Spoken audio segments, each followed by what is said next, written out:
And with his final goodbye, Matthias turned to the road and began his journey to OU. Keeping in close step behind him were his finest friends, Ronaldo and Celsius. That's when the first problem struck. Matthias suddenly realized that he had no clue where he was going. As if on cue, a strange figure started to form. After the figure solidified, Matthias realized he was looking at a god. However, this was not just any god. It was the almighty Elmo, god of wisdom, mightiest of all gods.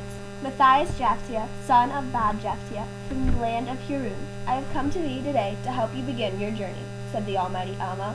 Matthias looked mystified. A god had come just to help him? He was of no importance compared to the many people in the world. Apparently, this same thought was also going through Ronaldo's mind, because he chose that moment to speak. You came just to help him? Why would you want to help him? He's just a regular boy. Oh no, said Elmo. Matthias is much more than that. During your quest, you will learn just how important he is. Now, I do not have much time, so hush up and let me talk. Before I tell you the steps you have to take, I must warn you that you will be tested more than you've ever been tested before. You will see just how strong you can be. You must begin your journey by traveling to the island of Pernusia. There you will meet a very peculiar god. He will try to confuse you. If you can withstand his confusion, then he will tell you the next step to take. I cannot stress enough how dangerous this journey will be.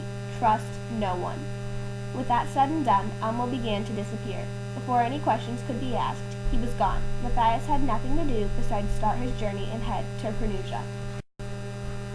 Almost 3 months later, Matthias and his crew arrived at the island of Pernusia and were instantly greeted by the expected god. His name was Peaches, god of curiosity. Look at the confusion in his eyes. We must act fast before the fate Elmo has predicted becomes reality, Celsius warned. I will answer any questions he has. After all, I am one of the smartest people alive. They walked up to Peaches and Celsius exclaimed, God, Peaches, we have come to ask you to tell us the directions to OU. I will answer any questions you have in return. I cannot answer any questions. I do not even know who I am. What day is it? What time is it? Can pigs fly? Are humans immortal? Are you my father? Peaches questioned. He was truly lost in the world. It is September 14th, 2012. It is approximately 11:37 a.m. Pigs can, in fact, not fly. Humans are not immortal. And I definitely am not your father. Celsius was pleased with himself. He had answered all the questions without any confusion. What color are my eyes? What color is the rainbow? If laughter is the best medicine, then how do you die laughing? Why do they make square bread but round lunch meat? Can you give a homeless girl homework? If nobody buys a ticket to a movie, do they still show it? Your eyes are, blue. The rainbow is red, orange, yellow, green, blue, indigo, violet. All one word and one color. You die of an overdose. They make square bread and lunch meat round so that you can touch the bread without getting the meat on your hands? Moreover, you can give a homeless girl homework because the world is her home, and they do play the movie still, even if nobody is there to see it? Celsius stammered. He was struggling to answer the questions. They were getting harder and harder. Then came the hardest round of questions yet. If it is 0 degrees Celsius one day, and it is twice as cold the next day, how cold is it the next day? If you try to fail, but you succeed, which have you done? Where do all the socks go that get lost in the dryer? What is pi? Celsius looked aghast. He decided to try to answer the questions to the best of his ability. If it's twice as cold the next day, it would be about -10 degrees Celsius. If you succeed in trying to fail, then you are actually unsuccessful because you did not actually fail. The lost socks actually never make it to the dryer. They almost invariably turn up in the hamper. And pi is 3.141592653, but something was wrong with Celsius. He had snapped. Peaches had asked an impossible to answer question, and Celsius could not answer it. On and on Celsius kept talking, reciting the infinite numbers of pi. Matthias and Ronaldo tried to break him out of the weird trance that he was now in, but it was to no avail. After 4 months of listening to Celsius constantly recite the numbers of pi, Matthias and Ronaldo realized that it was useless for them to stay there, because Celsius would never be done. They walked up to Peaches and calmly told him that they had not gone insane, and in return, they were wondering if he would please tell them the next step in their journey. Peaches then looked at them and spoke. I did not wish to help you. You've left me with this babbling fool and even more confusion than I started with. But I gave Elmo my word that I would tell you the next step, and so I shall. But keep in mind this. Your journey only gets harder from here. If you were unable to answer my questions, I cannot wait to see what happens when you try to take on the next part of your journey. Your directions are as follows. Go to the mountain of Landonia. There you will find a god in need of some assistance. Make sure you bring your listening skills, as they will be your most valuable asset." With that, Peaches floated back into a trance of confusion. Matthias and Ronaldo turned to each other with looks full of questions. Although it pained them to do it, they had to leave Celsius on the island of Pernusia so that they could continue their journey. Over a year after Matthias had started his journey to OU, he arrived at Landonia with one crew member remaining, Ronaldo. Matthias and Ronaldo tried to ignore the feeling that something was missing ever since they were forced to leave Celsius behind. Climbing up the mountain, they heard some faint crying. They decided to follow the sound and try to help whatever it was that was crying. When they reached the source of the crying, they were shocked to see that it was a god. And it was not just any god, it was Moose, god of illusions, one of the mightiest gods of all time. Matthias turned to Ronaldo and asked, "Why on earth would he be crying? What could be the matter?" Ronaldo just shrugged. He then approached Moose and stood there awkwardly. Finally, Ronaldo worked up the courage to ask Moose what was wrong.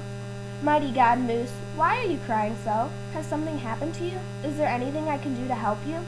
Between wails, Moose replied, "It's just, I liked her so much, and the guy code, I can't date her, he likes her too." And with that, Moose broke down into sobs again.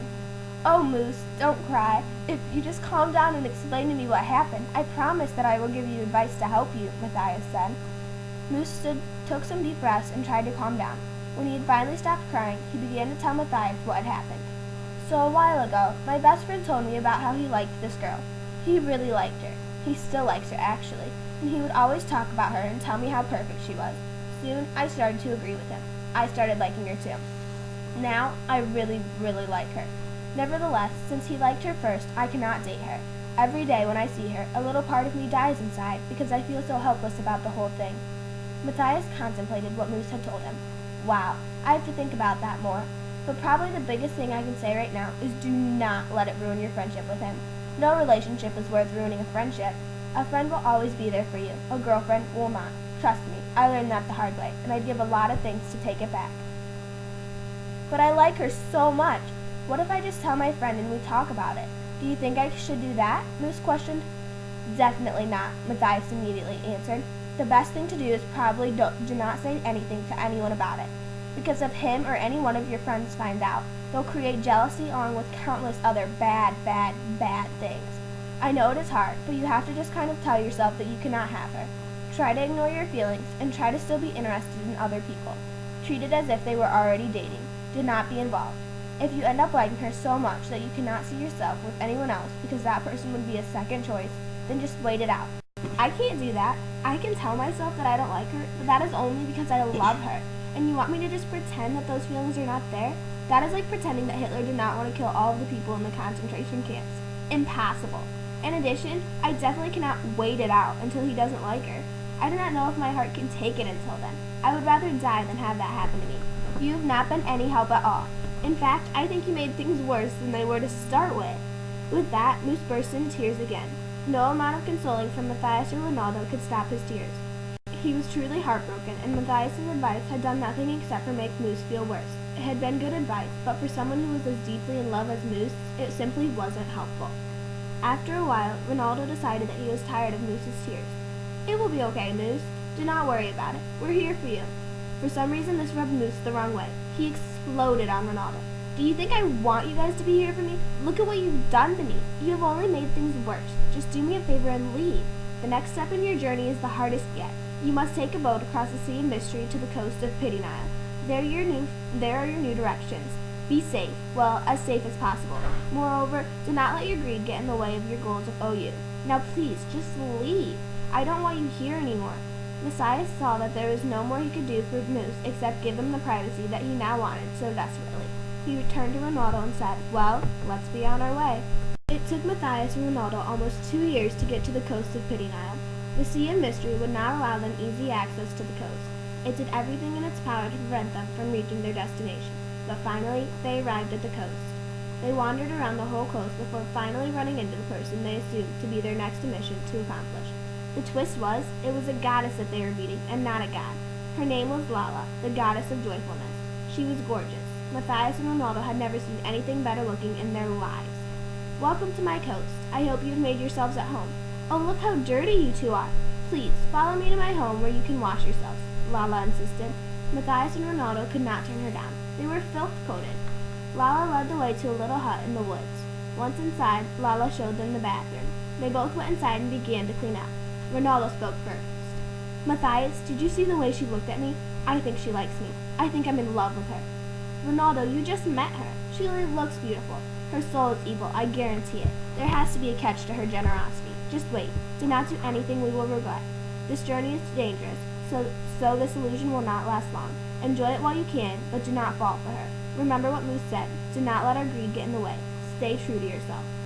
I think I'm going to ask her to marry me, Ronaldo stated, not listening to a single word that Matthias had said. Ronaldo, listen, snap out of this trance. However, he was already too far gone. He wandered out of the bathroom to find Lala. Matthias ran after him, but he was too late. Ronaldo had gotten down on one knee and proposed to Lala. Lala let out a loud, shrieking laugh. Matthias had to cover his ears in order to not go deaf. Like on cue, another god appeared before the two mortals. It was Pocahontas, the meanest god in the world, god of pain and misery. He was angry. That is when Matthias realized they were looking at the husband of Lala. How dare you ask my wife to marry you? She's my wife! Pocahontas began to huff and puff. He was enraged. You can't marry her. Who says I can't? Ronaldo challenged. Are you challenging me to a duel?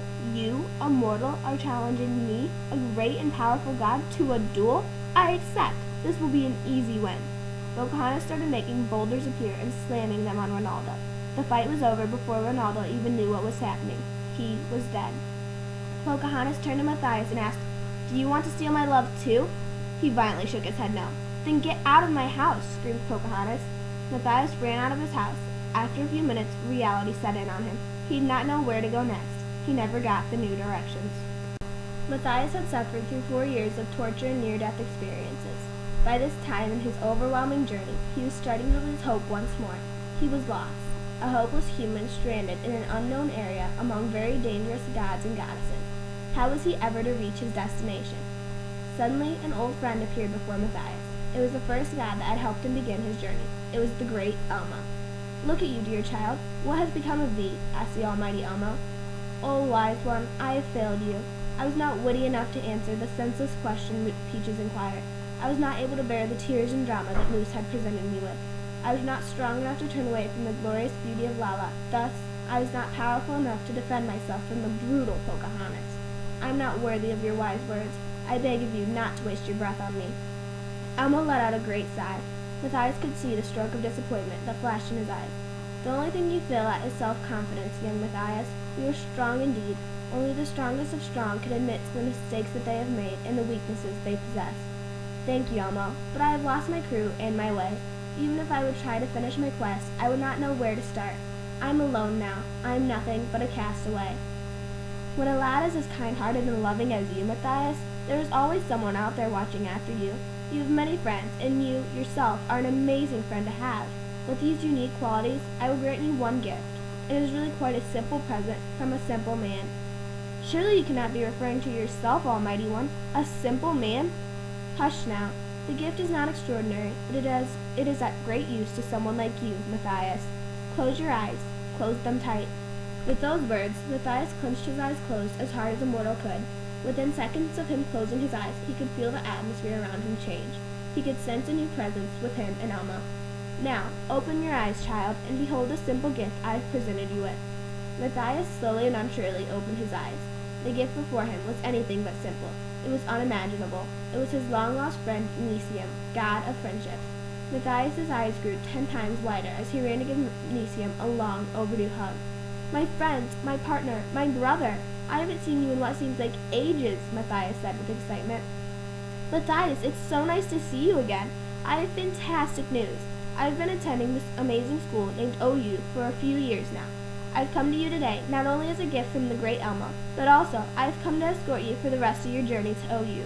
You've been through a lot these past years, so let me be of assistance and lead the way to your new home, Nicium said. With a snap of Nicium's fingers, they had arrived at OU. It was just as Matthias had dreamed it would be like. He realized then that even though it took long, arduous years to get to OU, it was more than worth it, and even though he would be dearly missed by all his friends and family, he felt at home again.